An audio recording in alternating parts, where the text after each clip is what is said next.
One of the most exciting subjects is to watch how Donald Trump is dealing with the particular problems that he is facing. And what he did the other night, in fact, I read this, he was at, and by the way, notice how this is flashing in my eyes by virtue of some kind of a message from somewhere in any event, but he was speaking to a group at the Faith and Freedom Coalition.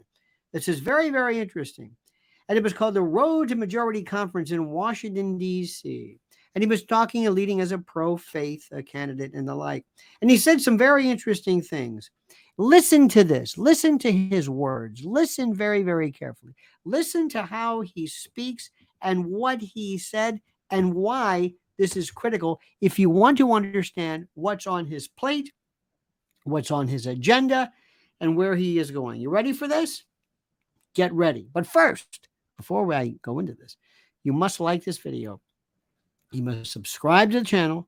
You must hit that little bell so you're notified of live streams and new videos. And you have to always, always, always support and honor and respect and patronize our sponsor at mypillow.com. mypillow.com/Lionel or mypillow.com promo code Lionel.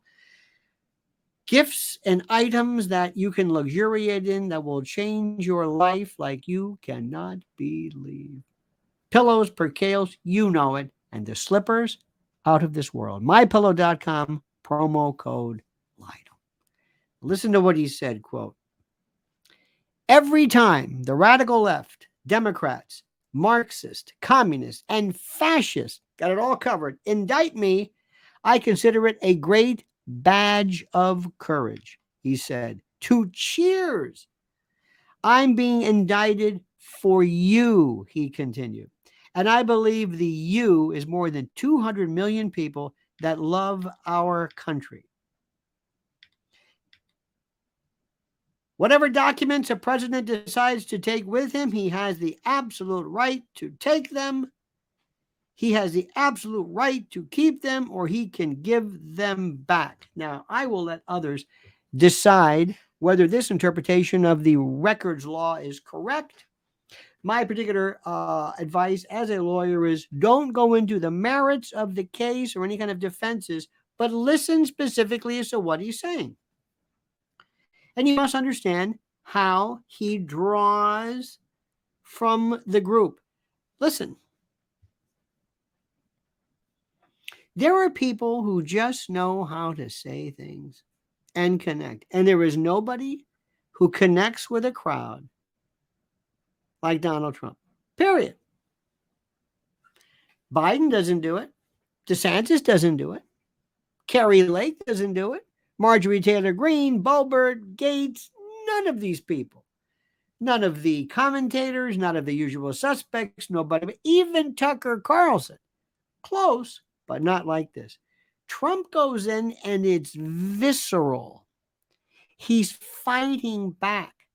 There's something that you've got to pay attention to. When somebody is in a position where they think like, I've got nothing to lose, they change their tenor, they change their focus. You may or may not have seen this, but it happens every now and then. Sometimes people might be kind of clowning around or might be in a fight. Then all of a sudden, somebody tastes blood, their blood, and they change. It's not an exaggeration. It's atavistic. It is primordial. It is primeval. It is evolutionary. It is the most dangerous thing you can do.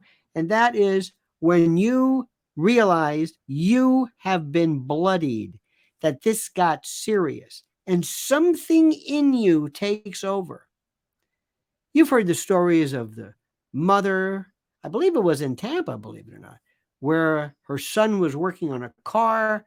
The jack slipped. The car fell on him. She runs out. This tiny woman picks the car up. I think even broke her back. But all of a sudden, something kicks in. Whether it's endorphins, whether it's limbic system, fight or flight, who knows it? But I'm telling you,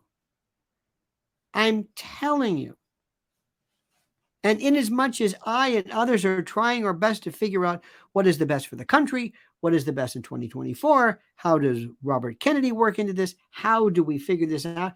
I am telling you, if you miss this movement, if you miss this, you're missing everything.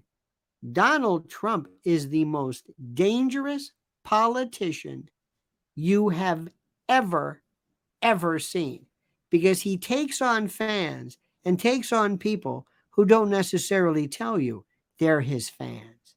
You have no idea. Talk to anybody who's foreign. I'm here in New York City, and I get a lot of people from all over the world. And if you want to talk to somebody interesting, talk to somebody from a country that was the victim of a totalitarian regime or the victim of some kind of an overthrow, who appreciates toughness, who recognizes the benefit of having somebody who is really tough. Do you know anybody who is as tough as Trump? Think about this. Who? Name one person. You think Ron DeSantis is? Carrie Lake? I mean somebody who's tough, somebody who exudes, who inspires that particular type of description more than anybody else. He does. Now, you may like this, not like this, agree with it. I don't know. I am telling you, if you push this guy in a corner, you don't know what you're going to get. And what happens is he doesn't have any sense of, okay, maybe I should stop. No. And people say, oh no, that's the problem with him. See, if only he'd stop tweeting. They're still giving you this 2016 nonsense. Now, let me explain something to you. I have said it repeatedly. There is a lot that is going on that is so incredibly problematic. I'm telling you, regarding this world. I mean it. I mean it. There is so much that is going on that is just horrid. And what I'm also telling you, which is so incredibly important, is that in this weird and terrible and awful world of ours, there are some people who show this incredible ability to connect like nobody else possibly could. And that is the case here. Now, I have said it repeatedly. Why you want to listen to me is I don't have any dog in this fight. I don't have any skin in this game. I'm looking at this as somebody who merely looks at politics and elections and who's going to win and who's going to lose and who has the recipe for what is best for our country. That's it.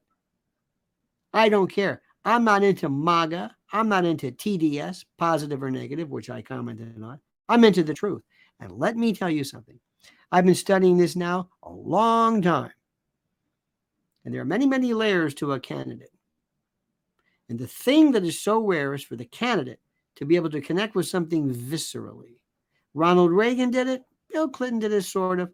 But nobody, repeat, nobody does it like Trump. Now, you may hate him.